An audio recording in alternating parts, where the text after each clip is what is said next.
Assalamualaikum warahmatullahi wabarakatuh. Bismillah walhamdulillah wassalatu wassalamu ala rasulillah wa ala alihi wa ashabihi wa mawala wala hawla wala quwwata illa billah, amma ba'd.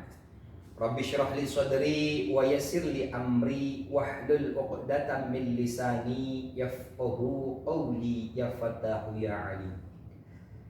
Adik-adik siswa-siswi SMA Negeri 1 Lemah Abang dimanapun kalian berada yang berbahagia, puji syukur mari kita panjatkan kehadirat Allah Subhanahu wa Ta'ala, karena atas inayahnya pada hari ini kita bisa melaksanakan aktivitas kita dengan keadaan sehat walafiat.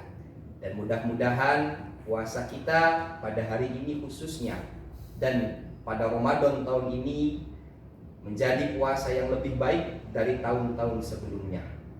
Sholawat beserta salam semoga tercurah limpahkan kepada junjungan kita semua, beliau Nabi Agung Nabi Muhammad Sallallahu Alaihi Wasallam beserta keluarga, sahabat, dan mudah-mudahan sampai kepada kita semua selaku umatnya akhir zaman. Amin, amin ya rabbal alamin. Adik-adik yang berbahagia, pada hari ini kita akan membicarakan sebuah materi, yaitu tentang tarikh. Adik-adik yang berbahagia, tarikh dalam Kamus Besar Bahasa Indonesia, tarikh itu bermakna satu itu angka atau bilangan tahun. Yang kedua, tarikh itu bermakna perhitungan tahun.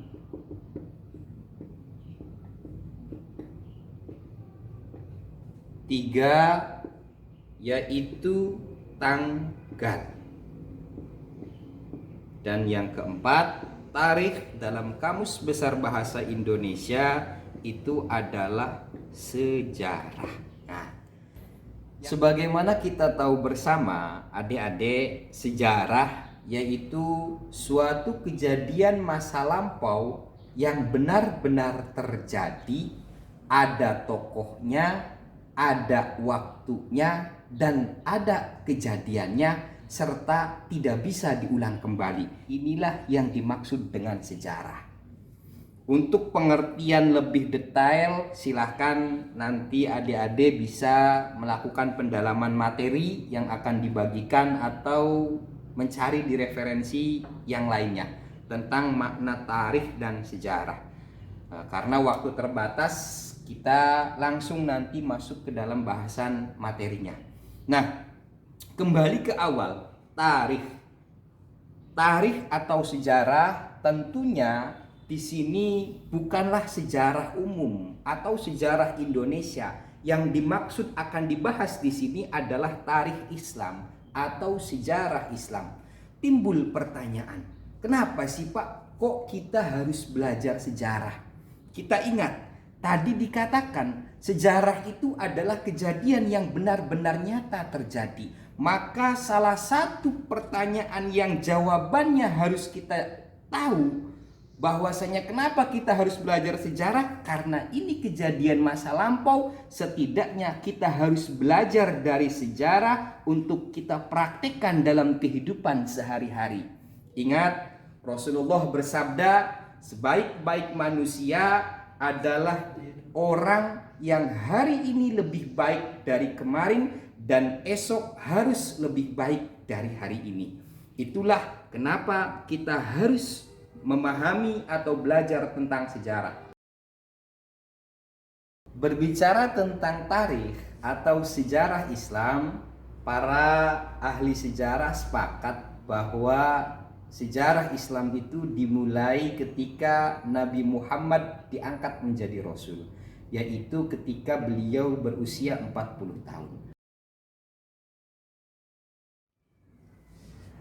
Baik, adik-adik, kita coba gali sejarah ketika masa Nabi Muhammad sebelum diangkat menjadi Rasul, yaitu dari 0 sampai 40 tahun.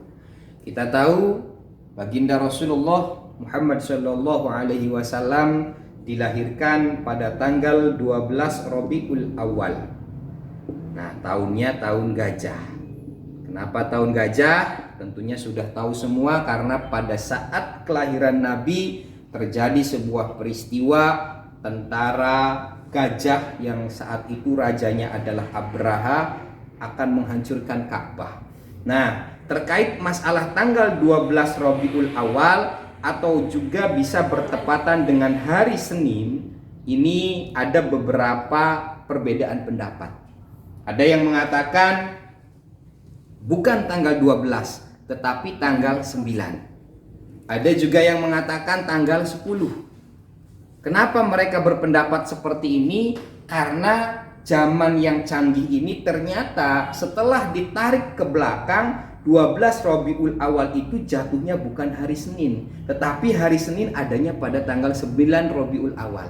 Nah, ini tidak usah dijadikan perdebatan. Kenapa? Sebab kita tahu dalam kalender Hijriyah itu tidak tentu tiap bulannya 30 hari. Kadang Ramadannya ada yang 29, ada yang 30. Maka ini sangat mungkin sekali terjadi perbedaan pendapat seperti ini. Tetapi yang masyhur, kita tahu bahwa Rasulullah itu lahir pada tanggal 12 Rabiul Awal atau bertepatan dengan hari Senin. Kalau Masehinya itu ada yang bilang tanggal 570 Masehi atau 571 Masehi. Nah, ini lahirnya. Adik-adik yang berbahagia, ketika Nabi Muhammad Shallallahu Alaihi Wasallam ini dilahirkan, saat itu tanda-tanda kenabian sudah terlihat.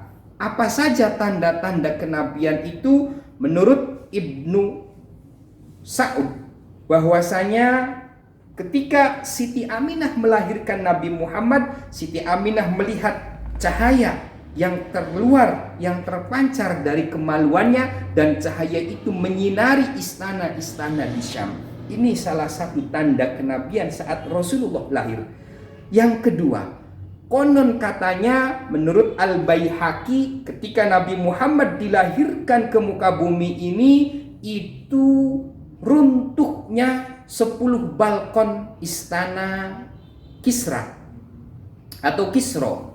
Nah, istana Kisra atau Kisro ini adalah istana dari kaum Persia yang saat itu sedang berada pada puncak kejayaan. Tiba-tiba 10 balkonnya, ada yang ngomong 14 balkon istananya itu runtuh tanpa sebab ketika Nabi Muhammad dilahirkan. Ini tanda kenabian yang kedua. Yang ketiga ada lagi tandanya. Ketika Rasulullah dilahirkan, ternyata api kaum Majusi, api orang-orang Majusi yang sudah ribuan tahun tidak pernah padam, tiba-tiba padam dan tidak bisa dinyalakan kembali. Lalu yang terakhir, ketika masih menurut Al-Baihaqi, ketika Nabi Muhammad dilahirkan, itu banyak gereja-gereja yang runtuh, hancur di daerah sekitaran Bukhara. Nah, adik-adik yang berbahagia, ini baru tanda-tanda kenabian ketika Rasulullah dilahirkan. Lalu bagaimana sejarah perjalanan Nabi ketika masa anak-anak, remaja dan dewasa? Kita simak di pertemuan yang akan datang. Untuk pertemuan kali ini cukup di sini dulu. Bapak akhiri, wallahul muwaffiq ila aqwamit thoriq. Wassalamualaikum warahmatullahi wabarakatuh.